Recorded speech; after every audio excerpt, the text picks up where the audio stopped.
నేను కూడా మీకులాగే normal common people అంటే నేను కూడా 3 minutes వీడియో అనేది ఇంట్రడక్షన్ వీడియో అనేది నేను కూడా పెట్టాను. పెట్టిన తర్వాత ఇంకొక ఇంటర్వ్యూ రామ్నాయుడు స్టూడియోలోకి ఒక ప్రాజెక్ట్ కోసం నేను వెళ్ళాను.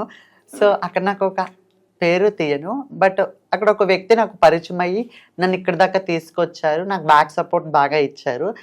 మళ్ళీ నెక్స్ట్ 2 days తర్వాత నాకు బిగ్ బాస్ నుంచి కాల్ వచ్చింది. బిగ్ బాస్ నుంచి కాల్ వచ్చింది. వాళ్ళు బిగ్ బాస్ సీజన్ 9 మాట్లాడుతున్నాము, సో మీరు మిస్ ఇండియా ట్రాన్స్ కదా అని అంటే, నేను అమ్మాయిలతో పార్టిసిపేట్ చేశాను, ట్రాన్స్ కాదండి, నేను ఒక అమ్మాయిని ట్రాన్స్ అని చెప్తే అది కమ్యూనిటీలో ఏదైనా నువ్వు ఒక పీపుల్ కదా అని చెప్పారు. అయిన తర్వాత వాళ్ళు నీ నుంచి మీ కమ్యూనిటీ నుంచి ఎవరైనా నీకన్నా ఎక్కువ ఇన్ఫ్లుయెన్సర్గా ఉండి ఎవరైనా వచ్చే చాయిసెస్ ఉంటే మిమ్మల్ని క్యాన్సిల్ చేస్తాము, మీ బెస్ట్ మీరు నెక్స్ట్ ఇచ్చుకోండి అని ఒకే ఒక మాటలో చెప్పి కట్ చేసేసారు. So but I will next better then. So నేను ఇంకా ఖచ్చితంగా నెక్స్ట్ సీజన్ కన్నా ఆ నెక్స్ట్ సీజన్ కానీ నేను వెళ్తానని కాన్ఫిడెన్స్ నాకు వచ్చేసింది.